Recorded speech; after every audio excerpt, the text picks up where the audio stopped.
Para esta charla he tomado como base especialmente, esencialmente, la autobiografía de la señora Besa y también entonces los comentarios de otros artículos que han salido en revistas teosóficas y en otras partes. La señora Besa, en la introducción de su libro, dice por qué se escribe una persona una autobiografía, porque puede parecer como un acto de vanidad de la persona. Soy importante y tienen que conocer en relación con mi vida muchos aspectos. Pero ella hace la observación de que una persona que ha vivido en una época especial, dentro de un ambiente especial, en un país, tiene muchas cosas en común con los habitantes de esa época, y que las experiencias que ha tenido pueden servir para orientarlas en su vida, ya que ella tuvo muchísimas experiencias felices y dolorosas, pero todas muy enriquecedoras. Entonces hay una justificación para que ella haya escrito esa autobiografía. Ella nació en la familia Booth. Ella se llama Anna Booth, en una época que era muy distinta a la época en que ella escribe su autobiografía, a finales del siglo XIX.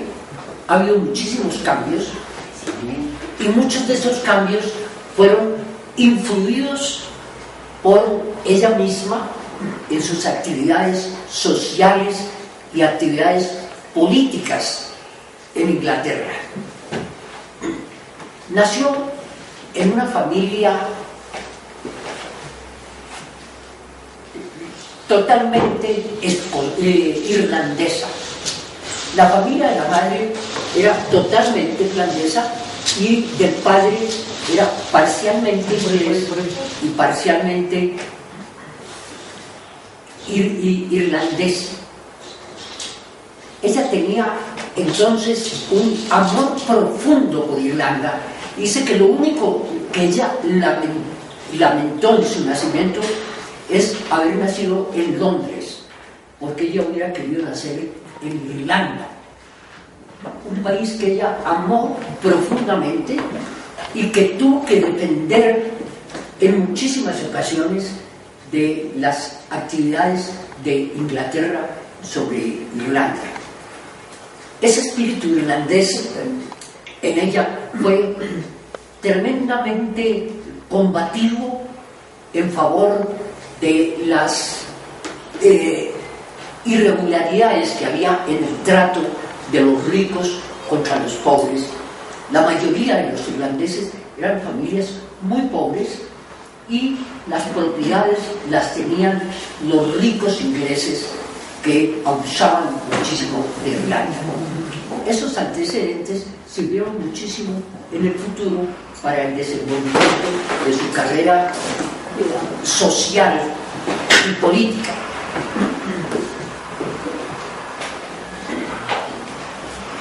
En esta época había muchísimos tabúes, en la misma forma que había un gran fanatismo y dogmatismo. La mujer no tenía prácticamente ningún tipo de derechos. El hombre tenía el dominio en la familia. Tenía ella, la mujer, que someterse a la voluntad del marido totalmente. Esto hacía que la mujer estuviera en un segundo plano, cosa a la cual ella se rebeló totalmente desde cuando tuvo uso de razón.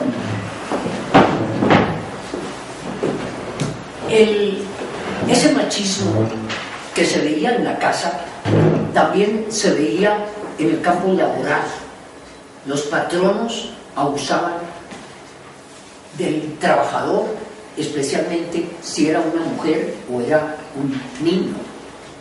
Todas esas condiciones hay que tenerlas en cuenta para ver en la época en que ella tiene que vivir y la lucha que ella sostiene, puesto que toda su vida fue una servidora de los seres humanos y quiso que esas cosas cambiaran, y mucho logró para ese cambio en Irlanda y en Inglaterra.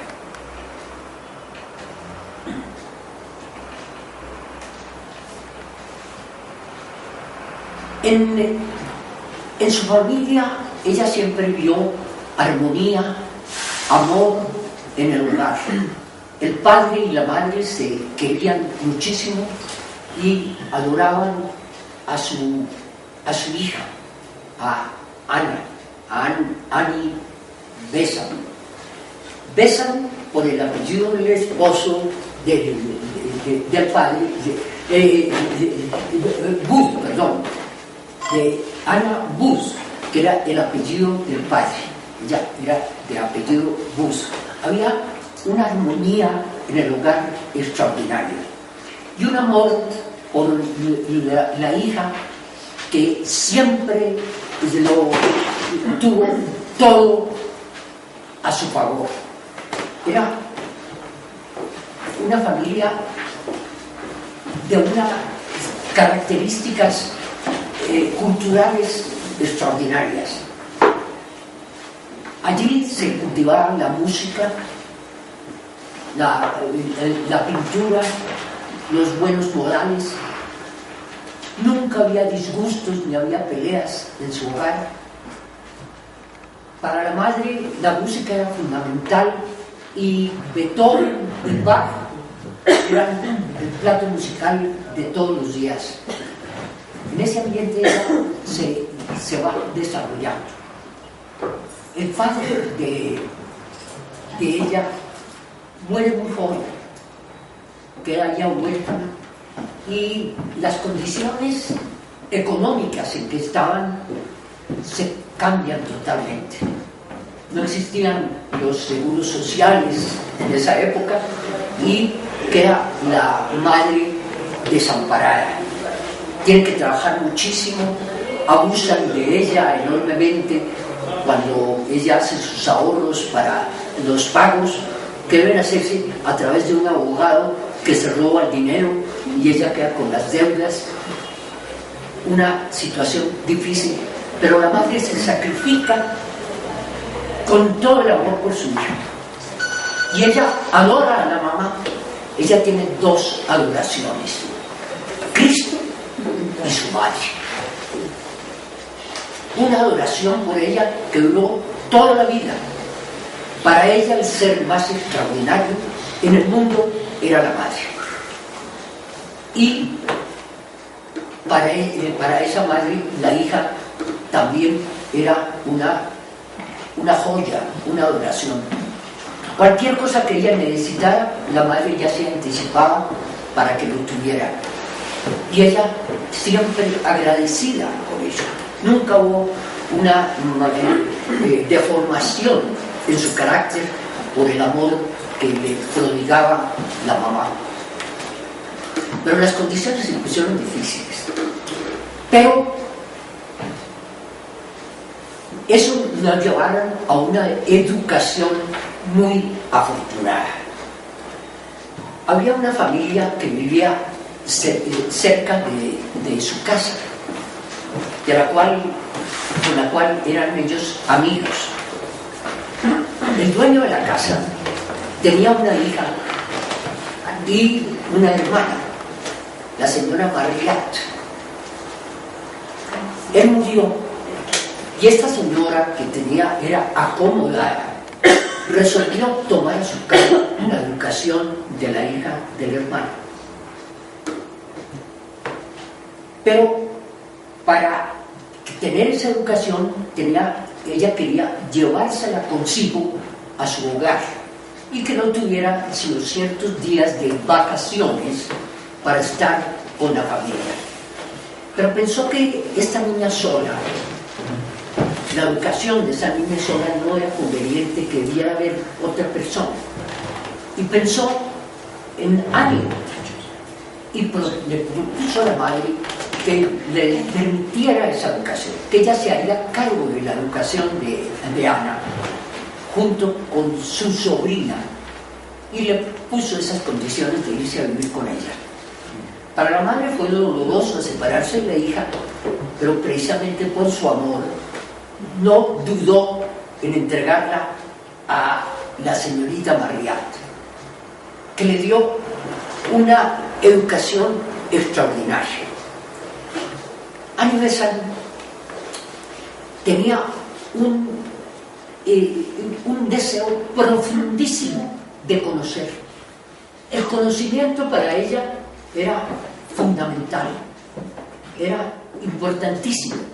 Y ella quería conocerlo todo, entenderlo todo, y el estudio era fundamental para su desarrollo.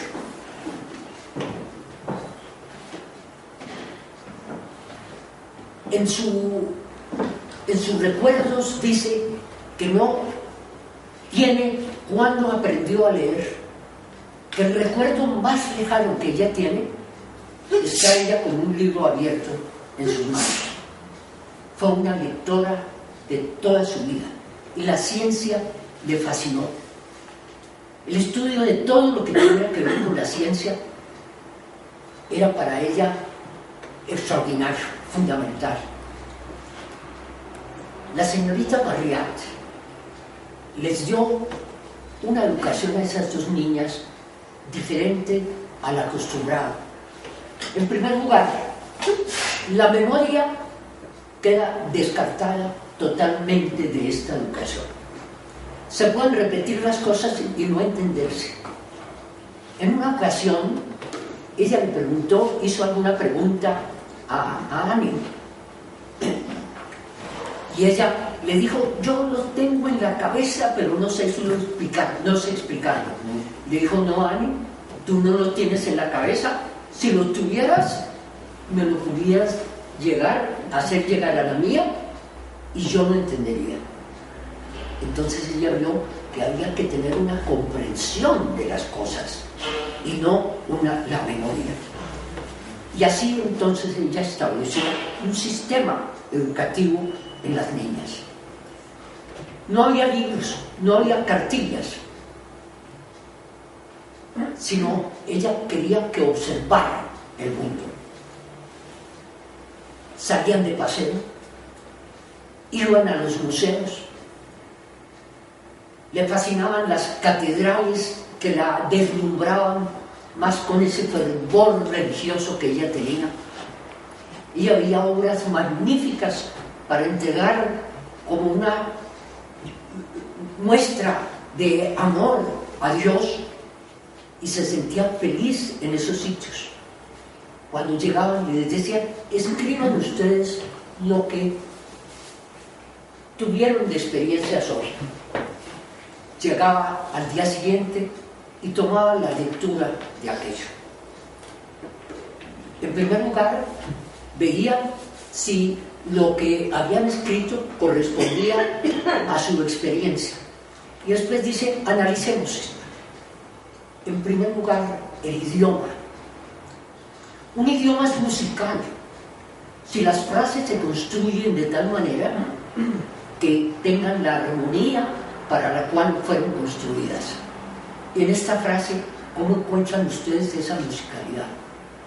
Y veía que no está puesto un verbo en el sitio debido, que el sustantivo no correspondía al sitio, y les enseñaba entonces a que hubiera esa poesía en los escritos.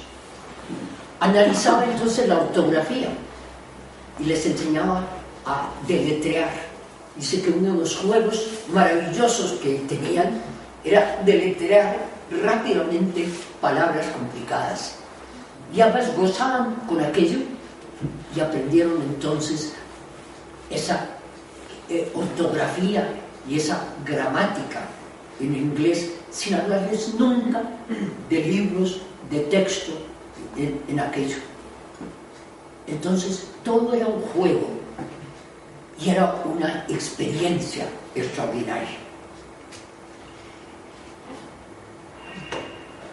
La señorita Marrial pensaba que los idiomas eran muy importantes. Entonces ella era muy culta, esta profesora, y hacía que muchas de esas conversaciones fueran en francés. Fue enseñándoles francés hasta un punto en que dijo: bueno, ustedes están preparadas, nos vamos para Francia para ver cómo se pueden ustedes desenvolver. Se fueron felices, esas chicas sabían su francés muy bien y llegaron allí y no entendían nada.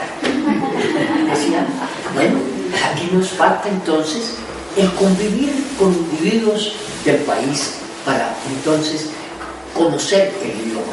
Ustedes pensaban que entendían el francés, pero es necesario entonces esa práctica directa con individuos del país. Pasaron algún tiempo y dijo: bueno, ahora vamos a practicar con el alemán. Dentro de tantos meses nos vamos para Alemania.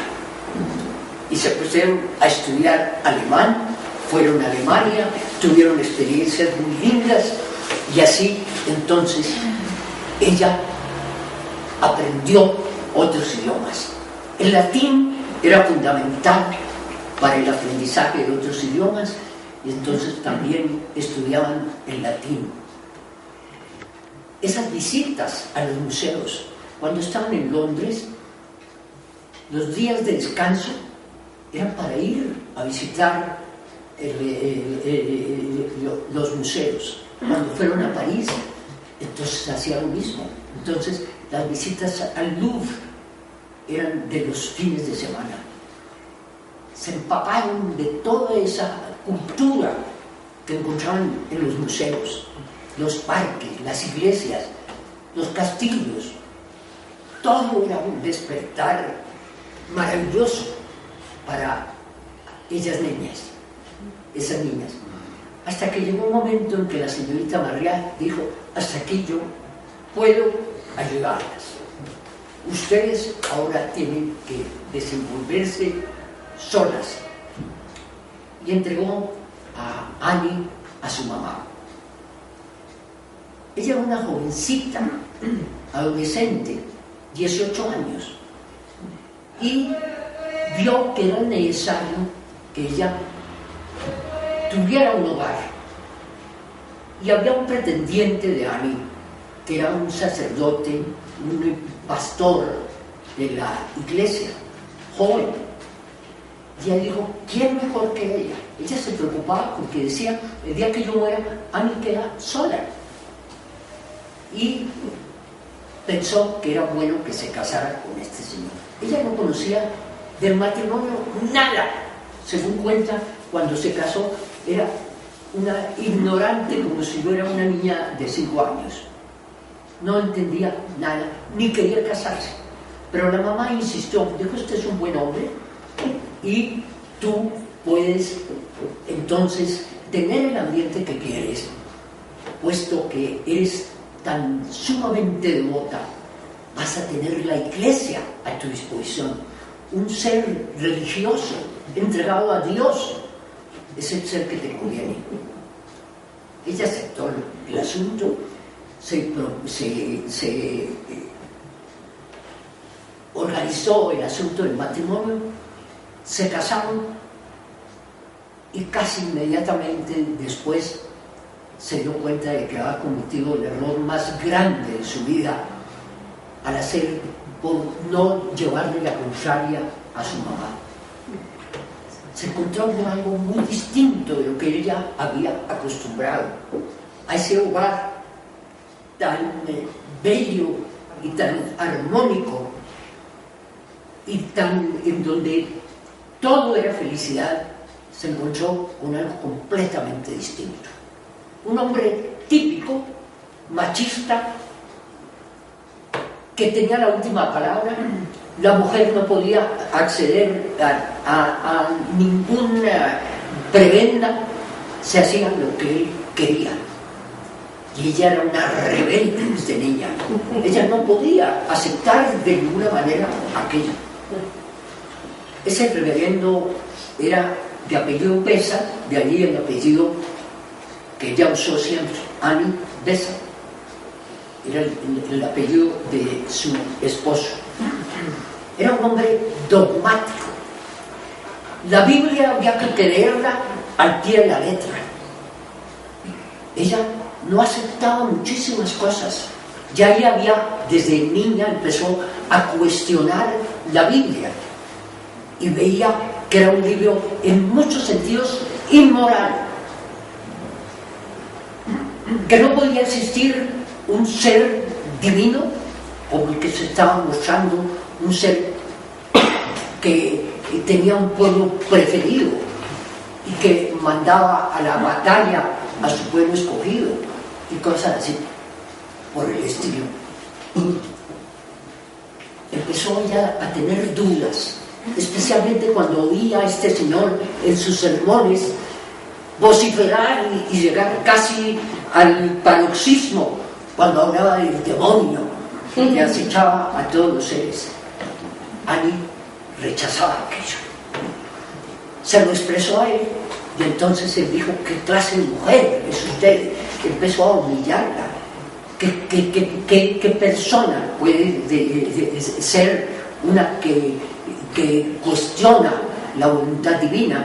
Y cosas así por el estilo. Ya ella, para esa época, empieza a hacer todos esos cuestionamientos que un ser pensante se hace. ¿Será que Dios es bueno? Y si es bueno, ¿por qué hizo un mundo en donde hay tanto dolor? O si Él no quiere que haya ese dolor y no puede, entonces es que no es omnipotente, como me han dicho. Y si no creó bien hecho el mundo, entonces que no es sabio. Y todo eso le producía a ella inmensa angustia, puesto que ella había puesto un ideal en esa idea de Dios, como lo mostraba el cristianismo. Las peleas, los disgustos con el marido eran entonces cotidianos. Ella vio que tenía facilidades para escribir. Escribió algunos cuentos a alguna editorial, y de una editorial de esas le llegó un día un cheque para tener la propiedad de alguno de esos cuentos. No era de mucho valor, pero ella se sintió feliz. El primer dinero que ella ganaba. Y entonces le mostró el cheque al marido, que se lo quitó inmediatamente. La mujer no tenía derecho a manejar el dinero. Él era lo que hacía. Dijo: a ella no le importaba el dinero, sino que le parecía injusto. Esto no puede ser con la mujer. Todos estos son principios que nos muestran por qué la lucha de ella por los derechos de la mujer en Inglaterra. Tiene ya 2 niños, y muy pequeños se contagian de tosferina. El niño pasa más o menos bien la enfermedad, pero la niña se enferma de gravedad. Cada día se pone peor, hasta que el médico dice: ya, con la niña no hay nada más que hacer. La niña se muere. Démosle algo para que ella esté calmada, para que esté tranquila, y le dio entonces un frasquito con cloroformo para que se lo administrara. Ella empezó a manejar eso, y con un gran amor, dedicada día y noche a su hija, la niña fue saliendo del problema y se fue mejorando ante la admiración del mismo médico, que pensaba que la próxima visita iba a encontrar con que la niña ya había muerto. Pero ella en esa época estaba en esa desesperación en su hogar y no encontraba salida. Dijo, ¿qué salida tengo yo? Yo no puedo seguir como estoy. Eso no puede seguir. Si me separo, mi madre va a sufrir muchísimo y tal vez los niños también. Y de pronto encontró, dijo, sí, hay una salida. Es suicidarme. Tomó el frasco de cloroformo y lo iba a tomar completamente para acabar con esa situación, cuando dice que ella oyó una voz perfectamente clara que le decía, cobarde, cobarde, que has querido ser una mártir por el cristianismo y que te dejas dominar por un dolor pasajero. Ella inmediatamente reaccionó. Ella realmente, en sus lecturas y demás, había admirado a los mártires del cristianismo y quería ser una mártir. Decía, qué cosa tan bella morir por ese ideal. No le importaba cómo pudiera ser esa muerte, sino que era una mártir por el cristianismo. Esa voz que oyó, dice ella, con una claridad inmensa y que debió ser de su maestro, la hizo reaccionar. Botó ese frasco de cloroformo y dijo, voy a hacer otra de ahora en adelante y yo voy entonces a vivir de otra manera. Y resuelve entonces pedirle la separación al marido. Eso fue una tragedia para la mamá. La mamá le decía que tenía que estar con su esposo. Dijo, yo no me puedo someter, no acepto eso, él no es superior a mí y yo voy a dedicar mi vida al futuro de mis hijos. Bueno, hubo muchísimas polémicas, hubo el juicio de separación, le dieron toda la razón al marido, naturalmente los jueces eran hombres y no le daban ninguna condiciones a ella. Lo único que logró fue que le dejaran a la niña y el niño quedó con el papá. Entonces ella se dedicó a esa educación de la niña y siguió lo que les conté de la educación con la señora Marriott.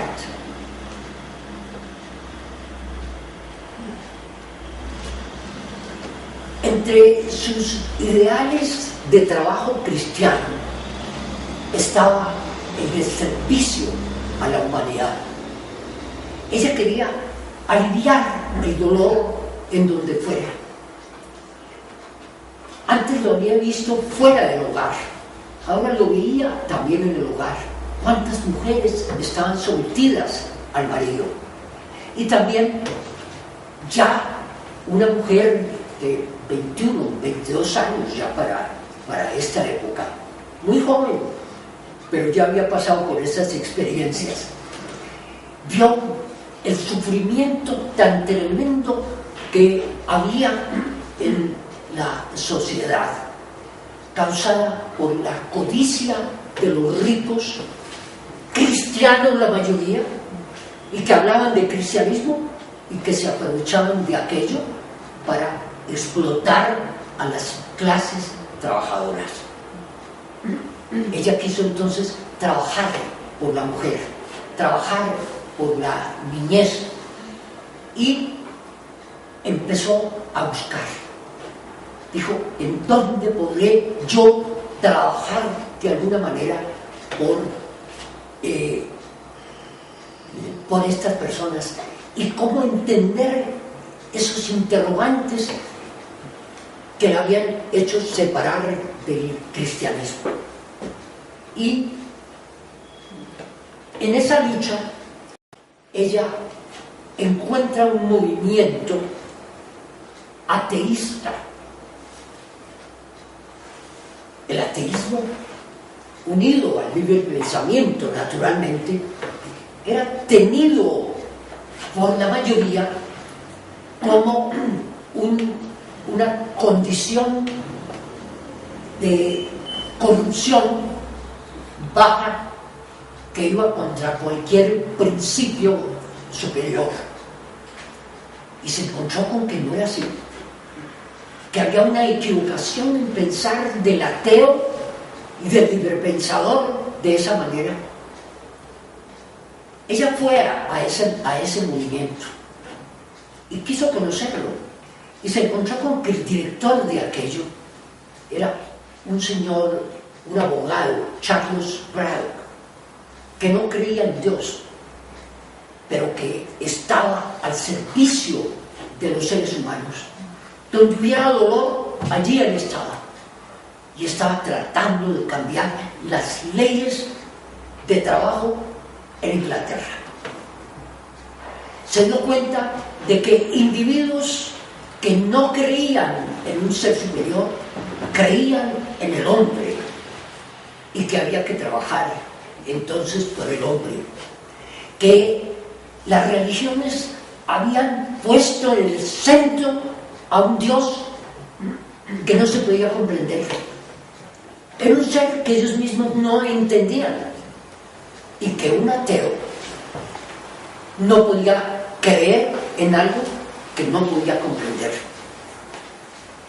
¿Qué sentido tenía entonces adorar a un ser para él incomprensible o posiblemente inexistente? Pero había un ser que conocía el hombre y las condiciones de los seres humanos y la explotación tan terrible, como les decía, que había para la clase trabajadora. Las jornadas de trabajo eran tremendas. Por ejemplo, uno de los diputados de la Cámara de los Comunes presentó un proyecto para que el trabajo máximo para una mujer era de 15 horas diarias. Eso quiere decir que era de mucho más de las 15 horas diarias. Ya ella estaba en el movimiento con Carlos Bravo, inmediatamente protestaron. Eso no puede ser así. Si se aprueba una ley de 15 horas de trabajo, eso se va a hacer continuo para todas las fábricas. El trabajo no puede ser mayor de 8 horas y 5 días a la semana. El sábado tienen derecho a trabajar solamente mediodía y el resto a un descanso. Entonces lucharon contra aquello, pero luchar contra intereses creados. La Cámara de los Lores eran los individuos ricos y propietarios que no querían que las cosas cambiaran. En la Cámara de los Comunes había intereses económicos y eclesiásticos que no querían que cambiaran las cosas. Era conveniente mantener a la gente ignorante, que no fueran las escuelas. Estaba en su apogeo la era industrial en Inglaterra. El país más adelantado industrialmente en el mundo era Inglaterra, a costa de salarios de hambre y de la miseria de las clases trabajadoras. Entonces les exigían cosas absurdas, que desafortunadamente no me puedo extender mucho al respecto, pero no más con el tiempo de trabajo podemos ver en qué forma consideraban las cosas. El presentar demandas contra aquello representaba ir contra los intereses creados de una sociedad mojigata de la era victoriana, donde ya todo estaba establecido. Se hablaba de cristianismo que no se vivía y se presentaba entonces una imagen que no estaba de acuerdo con la realidad. Eran los ateos y los libripensadores los que querían producir un cambio. Para esa época se había difundido un folleto en que se veía el problema de las familias muy numerosas en las clases trabajadoras. Mujeres que tenían 10 o más hijos, que vivían en un solo cuarto y en una sola cama, el padre, la madre y los hijos, en posilgas, con sueldos que apenas alcanzaban para medio comer para 2 personas, tenían que alimentarse 10. Era una cosa terrible y espantosa. Ese folleto, el folleto Notum, pretendía que las mujeres entonces pudieran tener métodos de contraconcepción para que limitaran la familia. Entonces, Carlos Braddock, ella y el movimiento ateísta se unieron a esa campaña. No es justo que por no conocer ciertos sistemas y por seguir la idea de la Iglesia, ustedes tienen que multiplicarse, cosa que le convenía a las clases ricas para tener obra de mano de esclavitud y de pobreza, ¿no? Ellos entonces se unieron a ese movimiento y resolvieron difundir esos folletos. Ellos lo hacían con una honorabilidad extraordinaria. Primero fueron ante las autoridades competentes y dijeron: vamos a hacer esto, las condiciones son estas y vamos entonces a difundir este folleto. Lo publicaron no como de ellos, sino como propagadores de esa idea.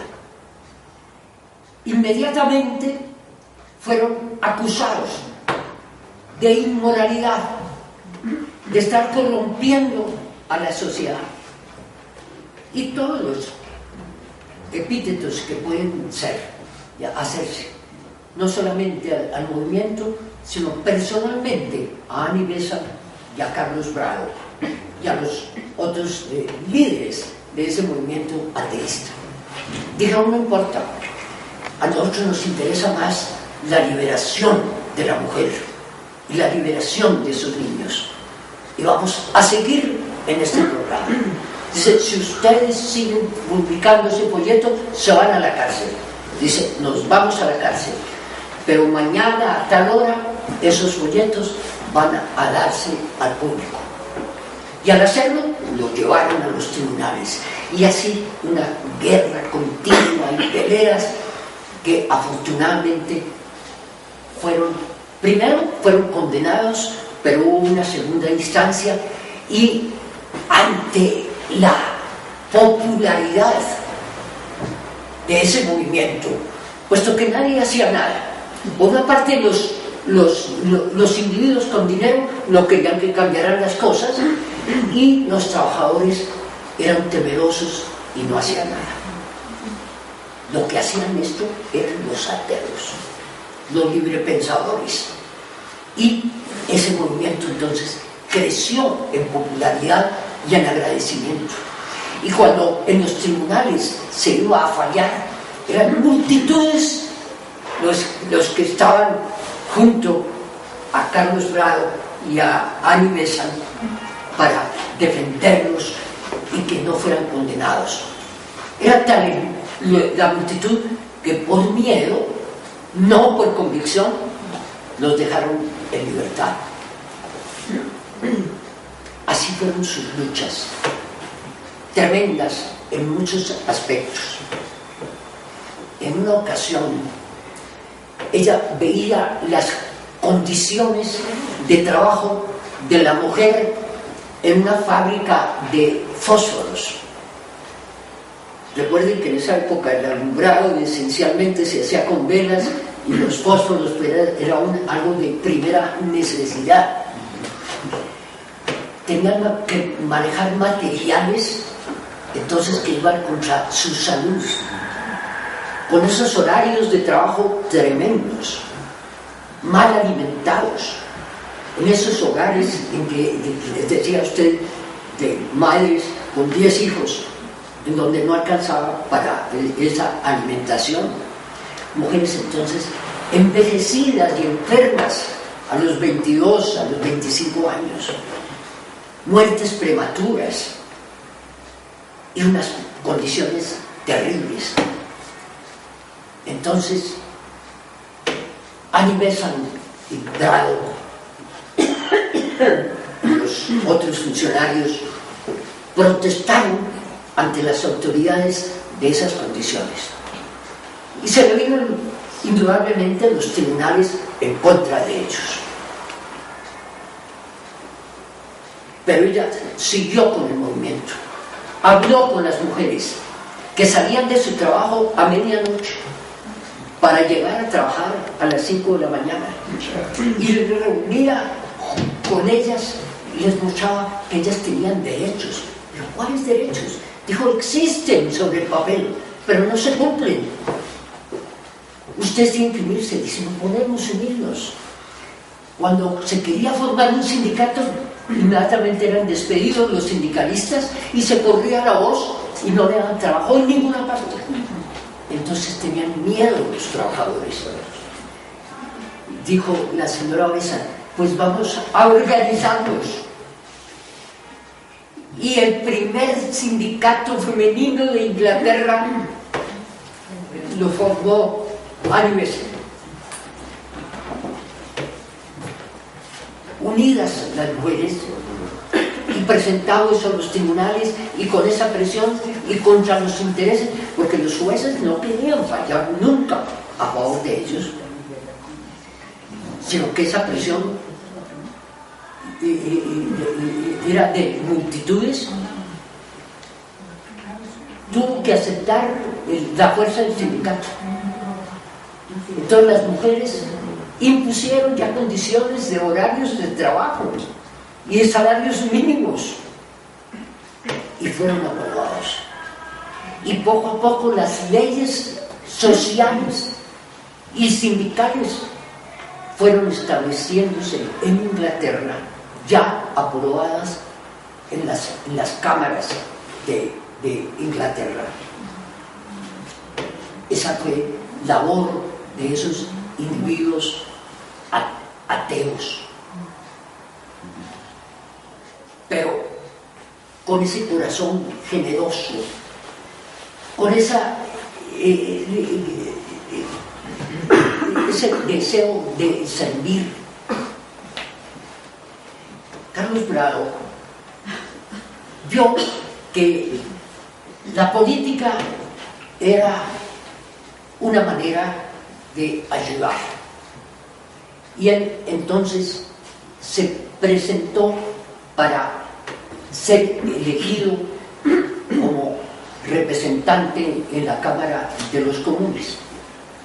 Él ya tenía la condición de suplente. Cuando murió el representante de New Hampshire, que era el distrito que él representaba, podía reemplazarlo en el Parlamento. Él se presentó al Parlamento, no lo quería nadie, Nadie quería a una persona tan conflictiva, por todo lo que había logrado. Total que él tenía un rechazo total en el Parlamento. Él fue a posesionarse. Para posesionarse había que hacer un juramento. Y entonces él dijo: señores, yo no puedo jurar por un ser que no existe y en el cual no creo, pero yo puedo presentar una promesa de que cumpliré mis deberes. Entonces le ordenaron salirse y deliberar a ver si podían aceptar aquello. No aceptar. Dijo: usted no se puede posesionar porque usted necesita jurar. Dijo: yo no puedo hacerlo. Lo sacaron. Ese periodo terminó sin representante de New Hampshire, porque él no pudo posesionarse. Pero se presentó entonces ya como candidato, ya se había presentado anteriormente y había perdido, y en esta ocasión ganó la mayoría para posesionarse. Llegó al Congreso y obligaron a que la guardia lo sacara, porque un individuo que no juraba no podía posesionarse. Y él dijo: bueno, si ustedes quieren, pues para mí lo que vale la palabra, la promesa, pero si ustedes quieren yo presento un juramento. Dijo: no aceptamos tampoco su juramento y váyase. Entonces esto le dio pie para presentar ante el gobierno, para que hubiera enmiendas también en las cámaras, de que una persona podía posesionarse con la promesa sin necesidad del juramento, puesto que no era necesario que un individuo para trabajar por el país creyera en Dios. Unas segundas elecciones. Durante todo ese tiempo no hubo representante del Estado a la Cámara. Una nueva ocasión y también negado. A la tercera ocasión era tal la multitud que acompañó a Bragg fuera de su estado donde él ganó, que la gente viajó para ir al Congreso, a donde no los dejaron entrar. Se quedaron afuera, no podían ir a las barras. Pero era tal la presión que resolvieron aceptar a Carlos Bragg por fin como miembro del Congreso, después de que había sido inclusive atropellado por la policía para sacarlo a ese representante electo democráticamente y no aceptado. Tanto fue la golpiza que le dieron que aceleraron su muerte, puesto que él murió relativamente joven. Pero durante todo ese tiempo estaban luchando Annie Besant y Bragg, y todo el tiempo perseguidos para ir a la cárcel, juicios, pero trabajando por los seres humanos. Eso muestra que no importa realmente lo que una persona quiera. En esa época Annie Besant seguía con sus dudas, seguía en relación con Dios, pero le interesaba entonces más el ser humano. Pero pronto, o pasado algún tiempo, en el cual ya trabajaba no solamente con Carlos Bragg, sino con las hijas de él. Él tenía 2 hijas, y esas hijas siguieron entonces en ese trabajo junto a su padre y junto a Annie Besant en esa lucha. Ella vio que debía haber algo más para ayudar y para servir a los seres humanos.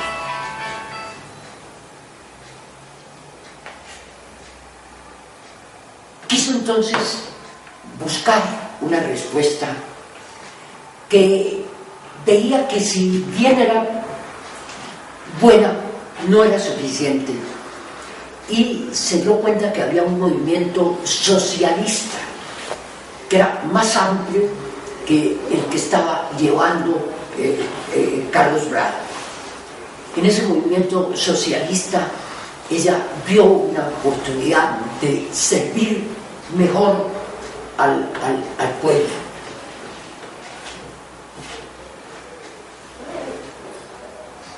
Se empapó de lo que era ese movimiento. Ella nunca hacía las cosas sin conocerlas muy bien. Cuando ella entró al movimiento ateísta, primero lo conoció y vio los alcances que tenía. Era de una sinceridad absoluta. Lo mismo que era muy sincera cristiana en un principio, fue una sincera atea posteriormente. Y en el socialismo vio que había mayores oportunidades para los cambios económicos que mejorarían la situación de las personas. En Irlanda, por ejemplo, y ella lo sentía como irlandesa, la propiedad estaba en manos de unos pocos, generalmente ingleses, eran dueños de la tierra. La gente que trabajaba eran arrendatarios, trabajaban y mal comían, y esos propietarios vivían como príncipes en sus castillos. Ellos tenían derecho a sacar y a desahuciar en el momento que quisieran a cualquier arrendatario, y lo hacían. Hubo momentos en que ellos vieron que se podían unir esos arrendatarios y empezaron los desahucios por miles, y esa gente quedaba en la miseria.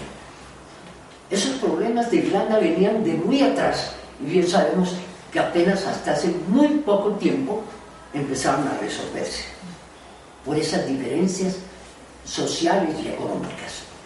El irlandés era un individuo de segunda clase o de quinta clase, y los que eran importantes eran los propietarios, que no eran irlandeses generalmente.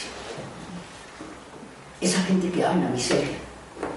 Y Annie Besant también luchó entonces porque se acabaran los desahucios, que hubiera una estabilidad en el trabajo de esas clases populares, y vio que en el socialismo tenía mayores oportunidades y se alió al socialismo.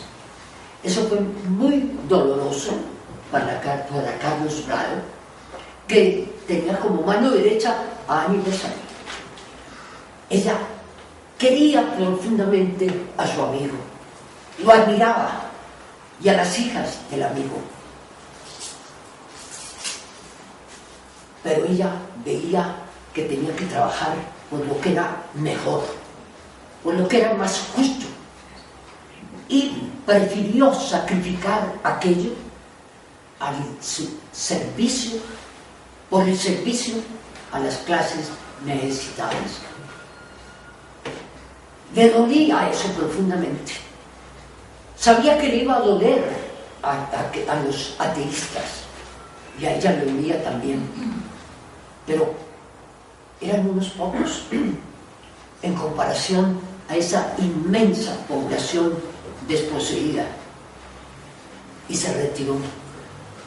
Carlos Bravo firmó una carta agradeciendo a Annie Besant todo lo que había hecho por el ateísmo, y que lamentaban que ella se separara de ese gobierno. Pero no todos los ateístas lo tomaron así, y muchos se volvieron enemigos de ella.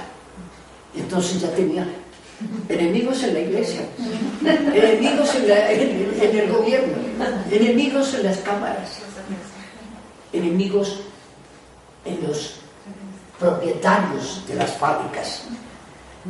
Pero ella tenía que luchar por el que sufre. Estuvo allí durante 2 años, y durante 2 años en esa lucha vio que realmente el socialismo hacía mucho por el bienestar económico de los seres, pero que faltaba algo, que tenía que haber algo más que pudiera llenar al ser humano, que no solamente era lo económico, sino que esas necesidades espirituales que ella misma tenía, presentía que tenía que tener una respuesta. Es ya 1878. Ella había leído algo de teosofía. Primero en revistas, en el movimiento ateísta tenían un periódico y allí se presentaban las iniciativas de personas de distintas clases. Y en alguna ocasión había algún escrito del coronel Olcott sobre teosofía que no le llamó mucho la atención. Después se publicó, antes de la doctrina secreta, el libro, un libro sobre teosofía del señor Sinnett.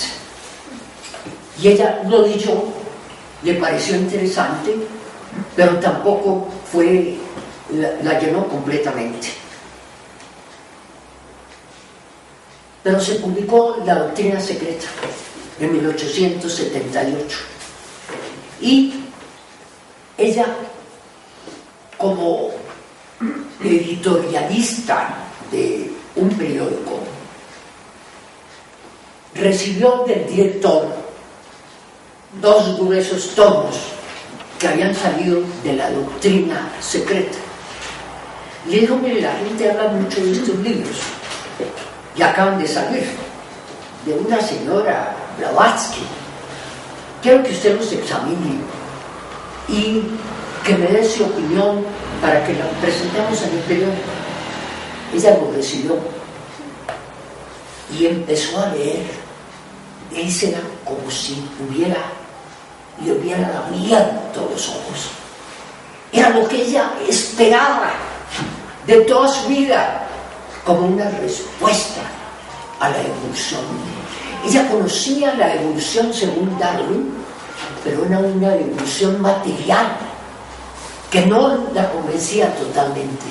Y allí se le mostraba una evolución no solamente material, sino una evolución lógica de desarrollo de la conciencia del ser humano a través de las experiencias en el mundo. Empezó a haber resuelto el problema del bien y el mal. Demostró la teosofía que el ser por ignorancia comete errores, pero que en medio de las experiencias va desarrollando su conciencia. Leyó ese libro ávidamente en un fin de semana y lo entendió y lo comprendió todo, cosa que a nosotros nos cuesta tantísimo trabajo y necesitamos mucho tiempo y todavía no comprendemos algunas cosas. Para ella fue quitarle las últimas trabas para el conocimiento de lo que debía ser. Y ella, fiel a aquello, dijo: yo tengo que abandonar todo lo anterior. Es en la teosofía donde tengo la respuesta, pero tengo que conocer aquello. Se fue a la sociedad teosófica. Allá en la sociedad teosófica se informó más. Dijo: ¿qué tengo que hacer yo para hacerme miembro? Le dieron las condiciones. Habló con el jefe del periódico y le dijo: yo necesito que usted me dé una cita con la señora autora de este libro. Ella estaba en Londres, la señora Blavatsky, y consiguió la cita. Fue con un amigo que también llegó a ser miembro de la Sociedad Teosófica después, y se presentaron a la hora convenida a donde la señora Blavatsky.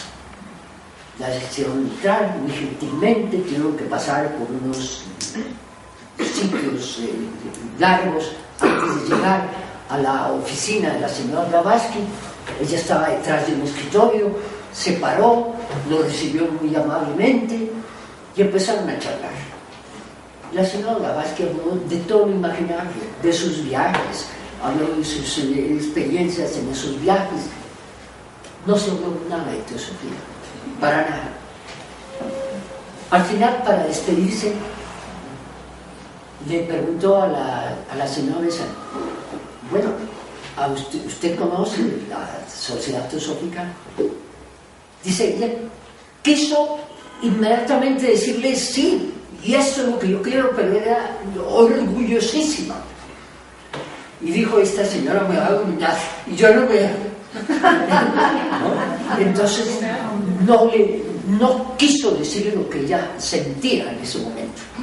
Porque dice, la señora Blavatsky dice, tenía unos ojos muy hermosos y penetrantes, ¿no? Y dominaban con su mirada a la persona que estuviera junto a ella. Y se sintió dominada por primera vez.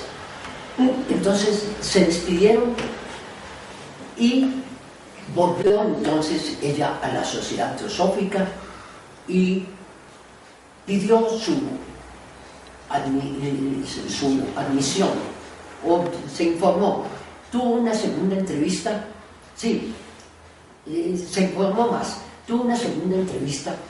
Entonces estuvieron ya ellas 2 horas y la señora Blavatsky le dijo, usted ya conoce el informe de la Sociedad de Investigaciones Psíquicas de Londres, no me acuerdo en el momento el nombre de esa sociedad supremamente importante, ¿no? Para no poderme buscar aquí en estos papeles que me pierdo, no sé en dónde está exactamente el nombre, que la había condenado cuando los Coulomb en Adyar, instigados por los misioneros en la India, acusaron a la señora Blavatsky de fraude para mostrar que existían los maestros. Y la persona que fue allí a hacer esa investigación en nombre de la sociedad solamente oyó el testimonio de los Coulomb y asociado con esos misioneros que querían acabar con el movimiento teosófico, que hablaba de que todas las religiones tenían una misión por cumplir y no solamente el cristianismo. Dijeron que ella había sido un fraude y que había estaba engañando entonces a las personas con esa idea de que existían seres superiores, los maestros. Ella le dijo que no lo conocía el informe. Dijo, mire, vaya a la Sociedad Teosófica, infórmese, lea ese documento y después de que lo haya leído, venga y hablamos las dos. La señora Besa se fue, leyó el informe y le pareció absurdo, ridículo lo que estaban diciendo aquellas personas en el informe. Ella había visto que realmente, de acuerdo con la evolución, tenía que haber seres superiores al ser humano, que habían tenido un desarrollo de conciencia mayor, que estaban sirviendo a la humanidad en ese desarrollo espiritual, esa ayuda permanente que ella estaba buscando a través de las cosas físicas, en el ateísmo y en el socialismo, y que completaban entonces el panorama. Y entonces ella vio aquello absurdo y en contra de lo que suponían aquellos que dieron el dictamen en contra de la señora Blavatsky, lo que hizo fue animarla a ella a acercarse a la sociedad, como muchos otros también se acercaron a aquello. La señora Besa, en su autobiografía, nos cuenta el encuentro de ese día con la señora Blavatsky, cuando le había dicho que volviera después de ver ese informe. Ella pidió su ingreso a la Sociedad Teosófica le dieron su diploma o certificado de miembro de la sociedad y fue a donde ella. Dice así en su libro: al recibir mi diploma, acudí al Lansdowne Road, donde encontré solo a H.P. Blavatsky. Me acerqué a ella, me incliné y la besé sin decir palabra. ¿Ha ingresado en la sociedad? Sí. ¿Ha leído el informe? Sí. ¿Y qué? Caí de rodillas. Estreché sus manos entre las mías, mirando fijamente sus ojos. Mi respuesta es: ¿quiere usted aceptarme como discípula y otorgarme el honor de proclamarla mi maestro a la luz del mundo? Su austero semblante se dulcificó, inusitadas lágrimas arrasaron sus ojos. Después, con dignidad más que regia, colocó su mano sobre mi cabeza y dijo: es usted una noble mujer, que el maestro la bendiga.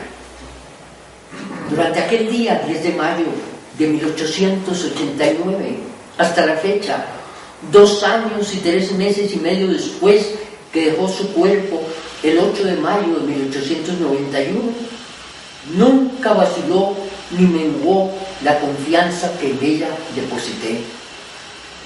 Le otorgué mi fe por poderosa intuición y le fui fiel día tras día, viviendo a su lado en estrecha intimidad. De ella hablé con la reverencia del discípulo hacia un maestro que en nada la defrauda, con la afectuosa gratitud que nuestra escuela es el natural galardón del que abre la verja y muestra el sendero. Burlonamente dice el inglés del siglo XIX: locura, fanatismo, sea, yo vi y puedo esperar.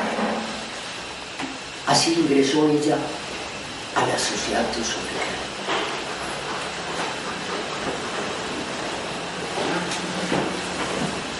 Vivió muchísimos años después de la muerte de la señora Blavatsky.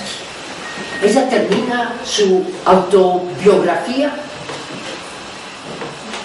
con el ingreso a la sociedad. Después no la continuó. Ese libro es una maravilla.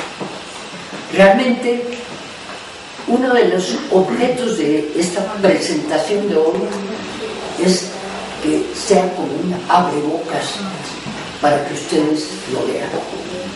No sé si este libro se va a conseguir en las librerías. En una época lo publicó Kirch. Es posible que todavía lo publiquen. En todo caso, está aquí en la biblioteca de la Sociedad Teosófica. Podemos aprender muchísimo de ello, de ese amor profundo de Ali Besant por la verdad. Por la verdad sacrificó su bienestar en el hogar. Por la verdad sufrió, y a pesar de eso, sabiendo que sufría también su madre, se apartó del cristianismo. Por la verdad se unió al movimiento ateísta. Por la verdad y por el amor al hombre, su vida fue de entrega y de sacrificio constantes. Por la verdad se retiró de ese movimiento y entró en el socialismo. Por la verdad llegó a la Sociedad Teosófica y continuó su labor. Ella aprendió mucho de política en su tiempo, y esa política la continuó en la India.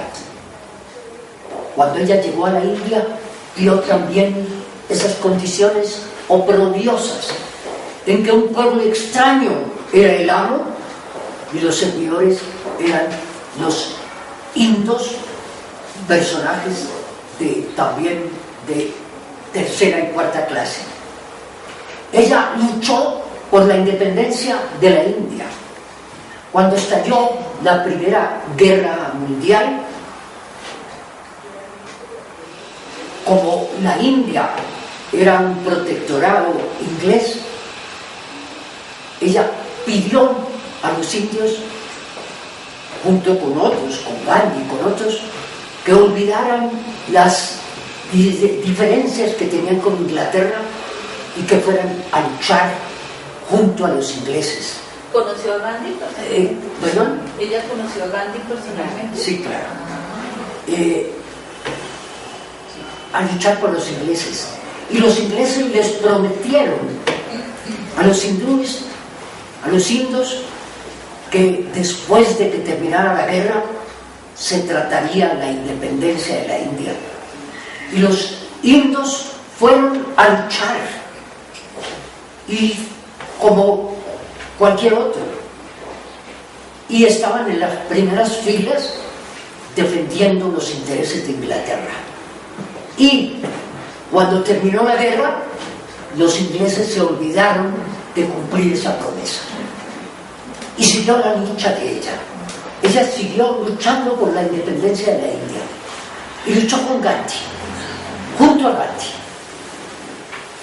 Esa fue una lucha maravillosa, y como les digo, su experiencia en Inglaterra, en Irlanda, en el campo político, le sirvió muchísimo. Dijo, tenemos que organizarnos. Ella quiso entonces organizar un partido para buscar la independencia de la India y estableció el Partido del Congreso.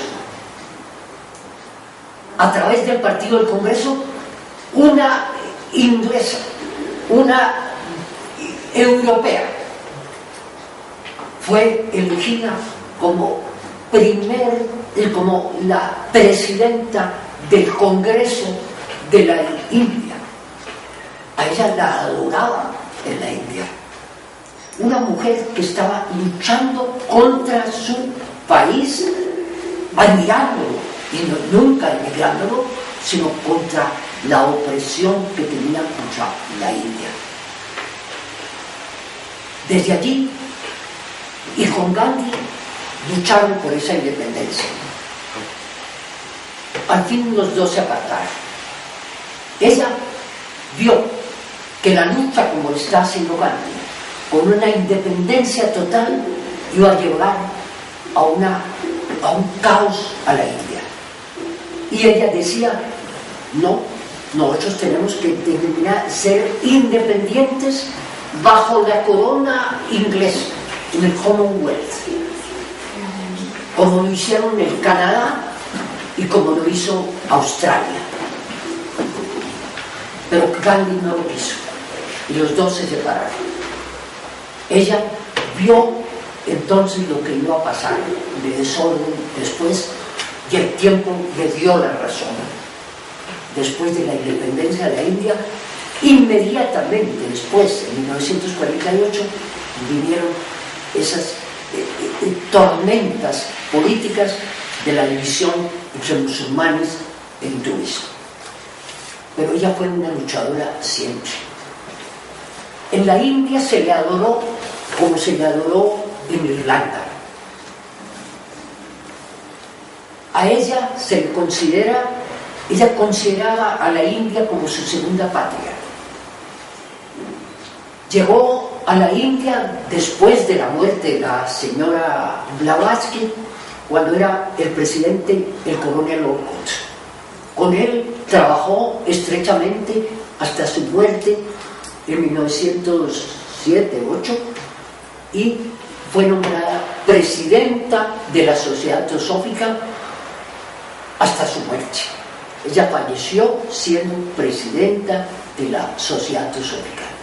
Y desde la Sociedad Teosófica siguió luchando por los intereses de los necesitados, de los pobres, de los oprimidos, del servicio, pero ya con esa visión más amplia, en que la solución no es económica solamente, que es necesario solucionar los problemas económicos, pero que son los problemas internos, las causas de aquellos desastres en el campo exterior.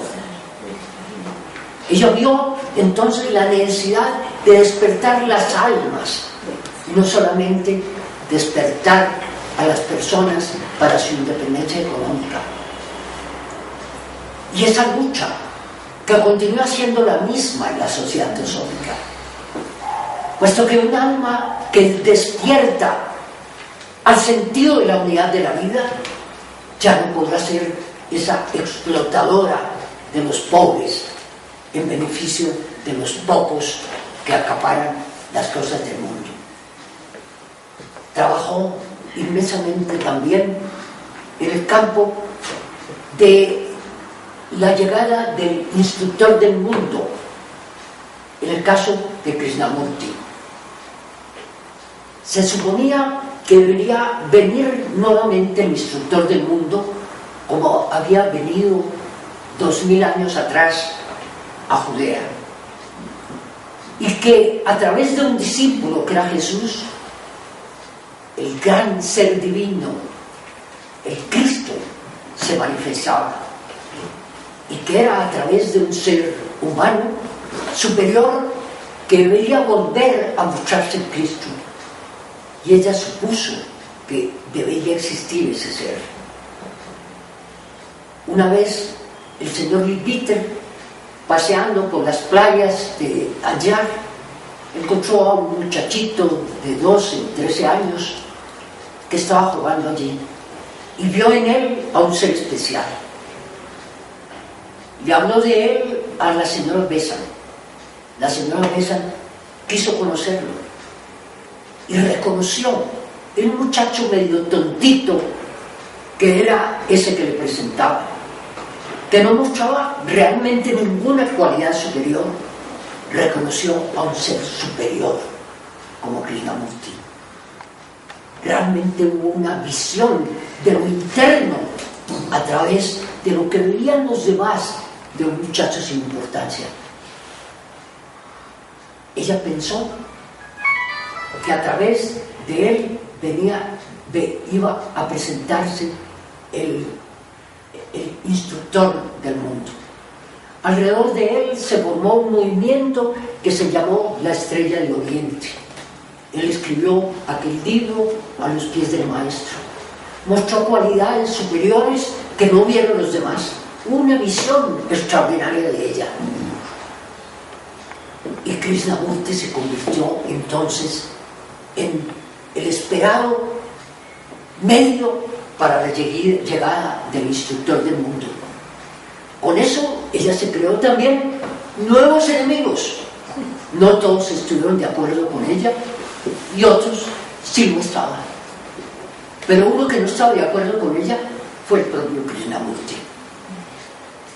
Pero yo pienso que esa visión que tuvo Annie Besant y que tuvo el señor Leadbeater de ver a un ser superior en Krishnamurti trajo un mensaje especial al mundo, que hay una manera de desarrollo del ser sin intermediarios. Krishnamurti decía: la evolución es un camino sin fronteras.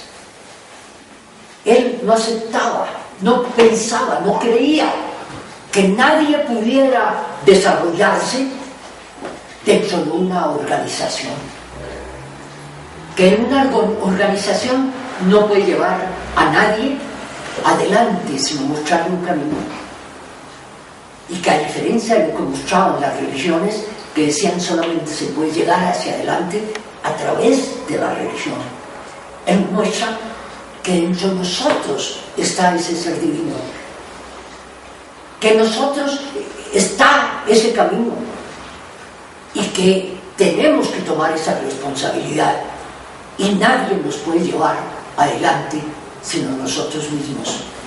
Y tal vez esa sea la única respuesta en el futuro para seguir adelante. Se formó ese movimiento que se llamó la Estrella de Oriente, y cuando tenía miles de seguidores, Krishnamurti lo disolvió cuando mostró que no es a través de las organizaciones ni siguiendo a un líder que se puede lograr ese progreso. Y creo que con esto él le prestó un gran servicio a la sociedad teosófica y a los seres humanos. Es decir, la sociedad teosófica específicamente, no nos puede llevar a nosotros a ninguna parte, pero nos puede mostrar un camino.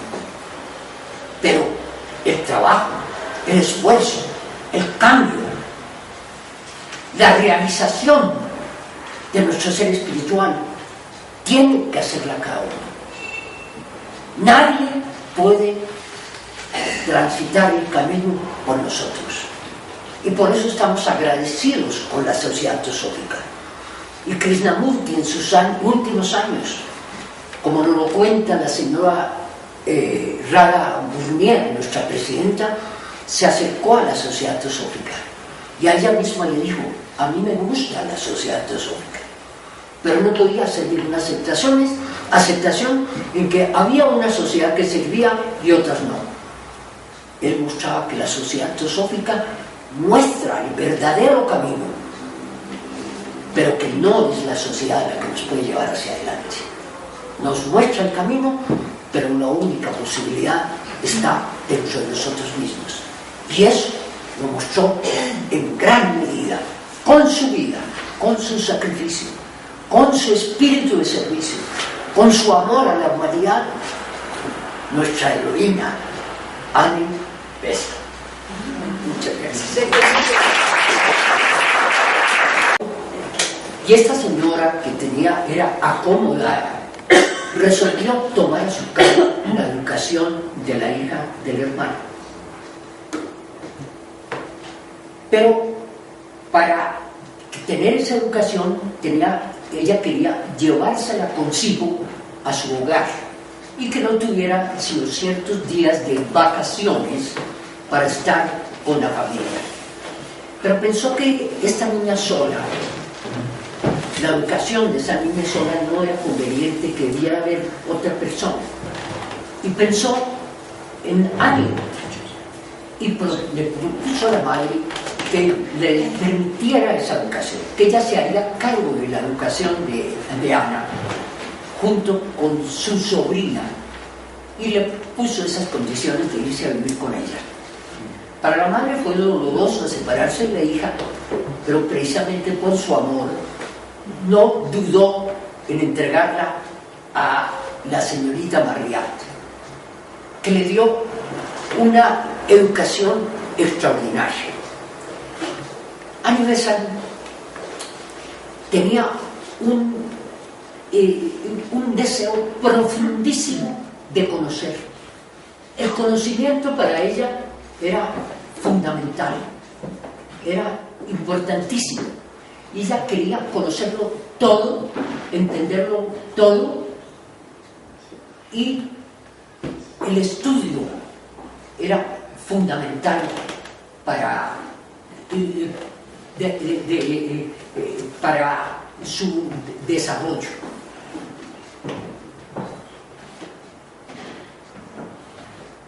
En sus recuerdos dice que no tiene cuando aprendió a leer, que el recuerdo más lejano que ella tiene está ella con un libro abierto en sus manos. Fue una lectora de toda su vida y la ciencia le fascinó. El estudio de todo lo que tenía que ver con la ciencia era para ella extraordinario, fundamental. Para esta charla he tomado como base esencialmente, la autobiografía de la señora Besant, y también entonces los comentarios de otros artículos que han salido en revistas teosóficas y en otras partes. La señora Besant, en la introducción de su libro, dice por qué se escribe una persona una autobiografía. Porque puede parecer como un acto de vanidad de la persona. Soy importante y tienen que conocer en relación con mi vida muchos aspectos. Pero ella hace la observación de que una persona que ha vivido en una época especial dentro de un ambiente especial, en un país, tienen muchas cosas en común con los habitantes de esa época, y que las experiencias que ha tenido pueden servir para orientarlas en su vida, ya que ella tuvo muchísimas experiencias felices y dolorosas, pero todas muy enriquecedoras. Entonces hay una justificación para que ella haya escrito esa autobiografía. Ella nació en la familia Booth. Ella se llama Anna Booth, en una época que era muy distinta a la época en que ella escribe su autobiografía, a finales del siglo XIX. Ha habido muchísimos cambios, y muchos de esos cambios fueron influidos por ella misma en sus actividades sociales y actividades políticas en Inglaterra. La música era fundamental, y Beethoven y Bach eran el plato musical de todos los días. En ese ambiente ella se va desarrollando. El padre de ella muere muy joven, queda ya huérfana, y las condiciones económicas en que estaban se cambian totalmente. No existían los seguros sociales en esa época, y queda la madre desamparada. Tiene que trabajar muchísimo, abusan de ella enormemente cuando ella hace sus ahorros para los pagos, que deben hacerse a través de un abogado que se roba el dinero, y ella queda con las deudas. Una situación difícil, pero la madre se sacrifica con todo el amor por su hija, y ella adora a la mamá. Ella tiene dos adoraciones: Cristo y su madre. Una adoración por ella que duró toda la vida. Para ella el ser más extraordinario en el mundo era la madre, y para esa madre la hija también era una joya, una adoración. Cualquier cosa que ella necesitara, la madre ya se anticipaba para que lo tuviera, y ella siempre agradecida por eso. Nunca hubo una deformación en su carácter por el amor que le prodigaba la mamá. Pero las condiciones se pusieron difíciles, pero eso nos llevaron a una educación muy afortunada. Había una familia que vivía cerca de su casa, con la cual eran ellos amigos. El dueño de la casa tenía una hija y una hermana, la señora Marriott.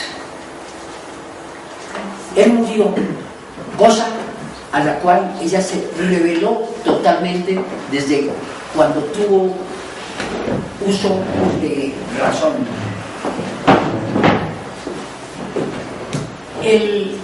Ese machismo que se veía en la casa también se veía en el campo laboral. Los patronos abusaban del trabajador, especialmente si era una mujer o era un niño. Todas esas condiciones hay que tenerlas en cuenta para ver en la época en que ella tiene que vivir y la lucha que ella sostiene, puesto que toda su vida fue una servidora de los seres humanos, y quiso que esas cosas cambiaran, y mucho logró para ese cambio en Irlanda y en Inglaterra.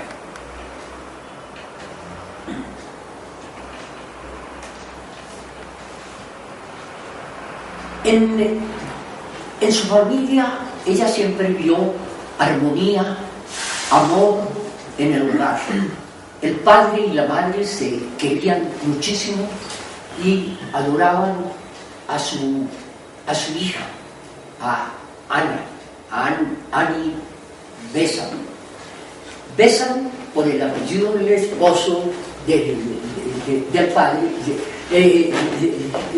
Booth, perdón, de Anna Booth, que era el apellido del padre. Ella era de apellido Booth.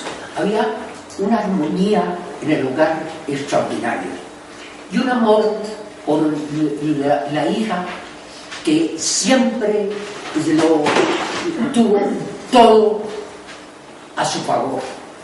Era una familia de unas características culturales extraordinarias.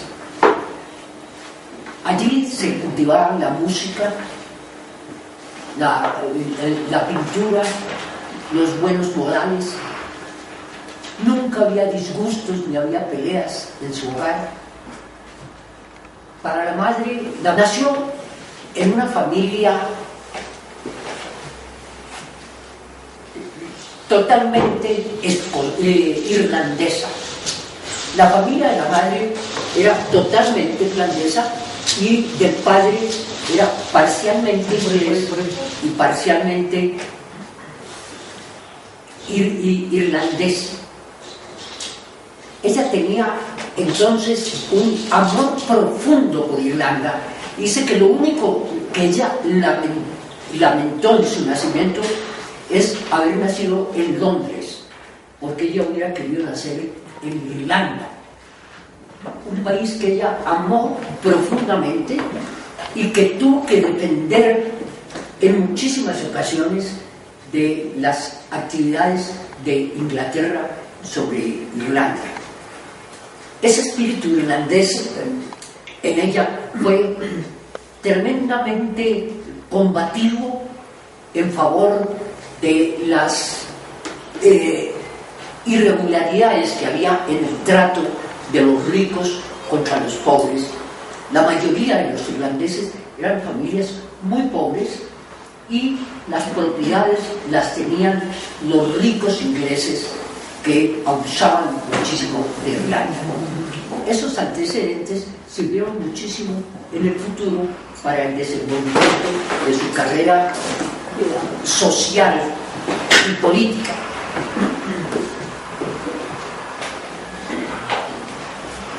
En esta época había muchísimos tabúes, en la misma forma que había un gran fanatismo y dogmatismo.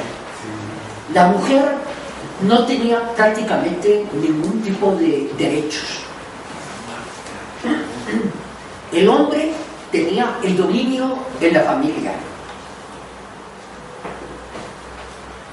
Tenía